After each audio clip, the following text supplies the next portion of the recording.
English പ്രയോഗങ്ങളിൽ നമുക്ക് കുറച്ച് സംശയം ഉണ്ടാവാറില്ലേ? അങ്ങനെ നമുക്ക് സംശയം ഉണ്ടാകുന്ന ഒരു ഇംഗ്ലീഷ് പ്രയോഗമാണ് ഹൗ മച്ച്, പിന്നെ ഹൗ മെനി. ഇതെവിടെയാണ് ഉപയോഗിക്കേണ്ടത് എന്ന കാര്യത്തിൽ നിങ്ങൾക്ക് സംശയം ഉണ്ടാവാറുണ്ടോ? നമുക്കങ്ങനെ സംശയം ഉണ്ടാകുന്ന ഒന്നാണ് how much and how many. How much എന്ന് പറഞ്ഞാൽ എന്താണ്? നമുക്ക് എണ്ണാൻ പറ്റാത്ത കാര്യങ്ങളാണ് നമ്മൾ ഹൗ മച്ചിൽ ഉൾപ്പെടുത്തുന്നത്. എന്നാൽ ഹൗ മെനിയോ നമുക്ക് കൗണ്ടബിൾ ആണ്. ഹൗ മെനി അല്ലേ? ഉദാഹരണത്തിന് ഞാനിപ്പോൾ ഒരു ഗാർഡനിലാണ് നിൽക്കുന്നത്. ഈ ഗാർഡനിൽ ഒരുപാട് ചെടികളുണ്ട്, ഒരുപാട് പൂക്കളുണ്ട്. ഇതൊരു ബട്ടർഫ്ലൈ ഗാർഡൻ ആണ്. അപ്പോൾ there will also be butterflies.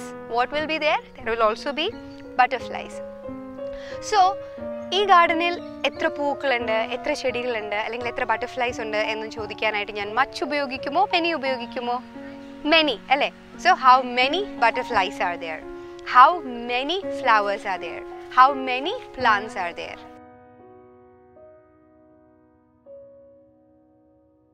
അപ്പോൾ കൗണ്ടബിൾ ആവുന്ന സാധനങ്ങളെ നമ്മൾ ഹൗ മെനി എന്നും, ഭാരം ആവുന്ന വെയിറ്റ് ആവുന്നതിനെ നമ്മൾ അൺകൗണ്ടബിൾ എണ്ണാൻ പറ്റാത്തതിനെ നമ്മൾ ഹൗ മച്ച് എന്നും ചോദിക്കും. അപ്പോൾ how much water, how much air, how much sugar. ഈ ഷുഗറിന് വേറെ പ്രശ്നമുണ്ട്. നമ്മൾ ഈ ഹൗ മെനി ഷുഗർ എന്നും ചോദിക്കും. ശ്രദ്ധിച്ചിട്ടുണ്ടോ? അതെന്താന്ന് വെച്ചാൽ ചിലപ്പോൾ നമ്മൾ ചായ കൊടുക്കുമ്പോൾ ചോദിക്കില്ലേ ഹൗ മെനി ഷുഗർ, 1 or 2. അത് പക്ഷേ ഷുഗർ ക്യൂബ്സ് ആകുമ്പോഴാണ്. അങ്ങനെയാകുമ്പോൾ ഷുഗറിനെ നമ്മൾ ഹൗ മെനി എന്നും ചോദിക്കും.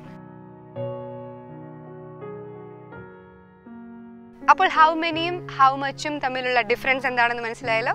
ഒന്ന് നമുക്ക് എണ്ണാൻ പറ്റും, മറ്റത് നമുക്ക് കൂടുതലും വെയിങ് ആണ്, ഭാരമാണ്. മച്ച് കണ്ടോ? മച്ച് അതിൻ്റെ കേൾക്കുമ്പോൾ തന്നെ അതിലൊരു കൂട്ടായ്മയില്ലേ? മെനി എന്ന് പറയുമ്പോൾ എണ്ണമാണ്, കൗണ്ടബിലിറ്റി ആണ്. ഹൗ മെനി എന്നുള്ളത് നമ്മൾ യാത്ര ചെയ്യുമ്പോൾ ഉപയോഗിക്കില്ലേ? How many kilometres, how many people are going.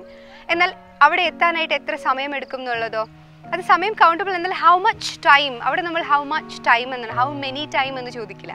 How many hours എന്ന് ചോദിക്കും. കാരണം ടൈമിനെ മുഴുവനായിട്ട് എടുക്കുമ്പോൾ അത് മച്ച് ആയി മാറും. ടൈം എന്ന് പറയുമ്പോൾ എണ്ണാൻ പറ്റുമോ? ഇല്ലല്ലോ. കൺഫ്യൂഷൻ ആകേണ്ട കാര്യമൊന്നുമില്ല. എന്നാൽ ഹൗ മെനി അവേഴ്സ് എന്ന് നമ്മൾ ചോദിക്കും. പിന്നെ നമ്മൾ കേട്ടുള്ള കാര്യമാണ് how much do you like it, നിങ്ങൾക്കിത് എത്ര മാത്രം ഇഷ്ടമാണ്. അവിടെയും നമ്മൾ മച്ച് ഉപയോഗിക്കും. How much do you like her, how much do you want, അത് പൈസയുടെ കാര്യത്തിലാണ്. അല്ലെങ്കിൽ സന്തോഷത്തിൻ്റെ കാര്യത്തിലാണ് how much happiness do you want, how much English do you want to learn, how many English എന്ന് നമുക്ക് ചോദിക്കാൻ പറ്റുമോ? അങ്ങനെ പല സാഹചര്യങ്ങളിൽ നമുക്ക് മച്ചും മെനിയും ഉപയോഗിക്കാം. ഈ മച്ചും മെനിയും ചേർന്ന സെൻറ്റൻസസ് നമ്മൾ ഒന്ന് അപ്ലൈ ചെയ്ത് നോക്കണ്ടേ? എന്നാലല്ലേ നമുക്കിത് കൃത്യമായി കിട്ടുകയുള്ളൂ. ഇപ്പോൾ നമുക്കൊരു ഊഹം കിട്ടിയല്ലേ, എണ്ണുന്നതിനെയൊക്കെ മെനി എന്നും അല്ലാണ്ട് നമുക്ക് ഒരു കൗണ്ട് കൊടുക്കാൻ പറ്റാത്തതിനെ മച്ച് എന്നുമാണ് പറയുന്നതെന്ന്. അപ്പോൾ എന്തായാലും ഇതൊക്കെ എഴുതി വെക്കുക. എന്നിട്ട് നാളെ മുതൽ how much are you going to practise speaking English? How much will you do? How many times will you write it down? How many times will you speak every day?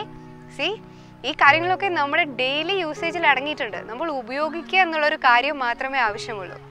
This is a butterfly garden and we are learning to speak English in Surya Simple English, nice and easy.